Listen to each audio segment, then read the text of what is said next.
আমরা তীব্রভাবে ধিক্কার জানাই। সাংবাদিক কুলের শিক্ষা হওয়া প্রয়োজন।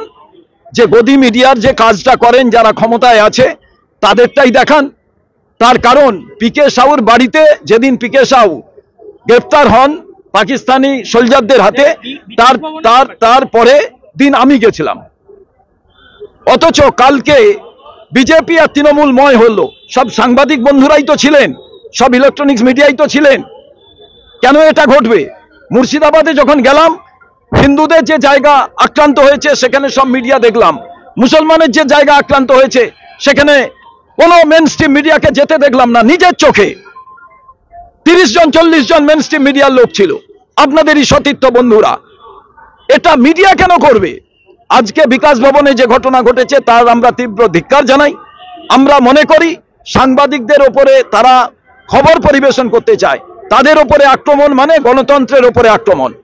আর তাদের ওপরে আক্রমণ মানে খবরকে, সত্যি খবরকে বন্ধ করে দেওয়ার জন্য চেষ্টা। এর তীব্র ধিক্কার কংগ্রেস করে। সাংবাদিক বন্ধুর যাতে কুইক তিনি সুস্থ হন তার আরোগ্য কামনা করি। আর আমাদের যে চাকরি প্রার্থী ভাইরা আছেন, আমি বলেছি সব্যসাচী দত্ত মুখ্যমন্ত্রীর সঙ্গে থাকেন, তিনি যেতে তাকে নাকি চোর বলা হয়েছে। আমার প্রশ্ন, সব্যসাচী বাবু তার তো জানা উচিত যে শিক্ষামন্ত্রী টাকা নেওয়ার দায়ে জেলে, শিক্ষা দপ্তরটা জেলে, তো তাকে তো এই কথা শুনতে হবে। তিনি তো মুখ্যমন্ত্রীর সঙ্গে থাকেন।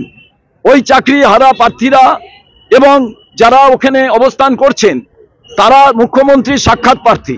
তো মুখ্যমন্ত্রীর সঙ্গেই তো সব্যসাচী বাবু থাকেন, গুরুত্বপূর্ণ নেতা।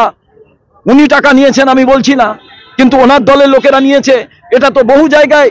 তাই জন্যই তারা তো গ্রেপ্তার এখনো।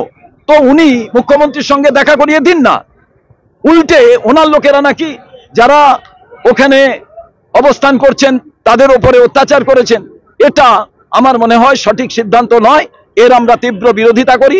আমরা চাকরি প্রার্থী যারা ওখানে চাকরি যাদের খইয়ে গেছে, যারা ওখানে অবস্থান করছেন, তারা অন্যায়ের বিরুদ্ধে লড়ছেন। কংগ্রেস এই অন্যায়ের বিরুদ্ধে যারা লড়বেন তাদের সঙ্গে আছেন।